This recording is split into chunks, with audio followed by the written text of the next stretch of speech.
Rajiv Gandhi civils అభయహస్తం కార్యక్రమానికి నాతో పాటు ముఖ్య అతిథులుగా విచ్చేసిన ఉప ముఖ్యమంత్రి వర్యులు బట్టి విక్రమార్క గారు, సహచర మంత్రివర్గ సభ్యులు పెద్దలు తుమ్మల నాగేశ్వరరావు గారు, అదేవిధంగా కూనంనేని సాంబశివరావు గారు శాసనసభ్యులు,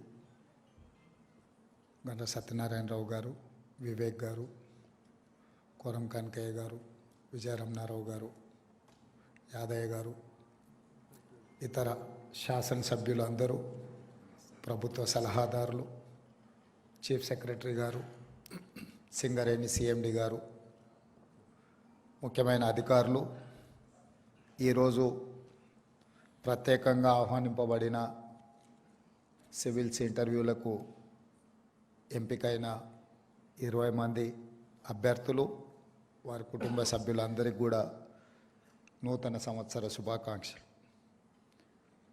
ఈరోజు తెలంగాణ రాష్ట్ర ఏర్పాటు ప్రక్రియ గురించి నేను ప్రత్యేకంగా మీకు చెప్పవలసిన అవసరం లేదు. మొదటి తెలంగాణ ఉద్యమం పాల్వంచలు మొదలైంది ఉద్యోగ సమస్య మీదనే. మళ్ళీ తెలంగాణ ఉద్యమం తెలంగాణ రాష్ట్ర సాధన ఉద్యోగ సమస్యల మీదనే. తెలంగాణ యువత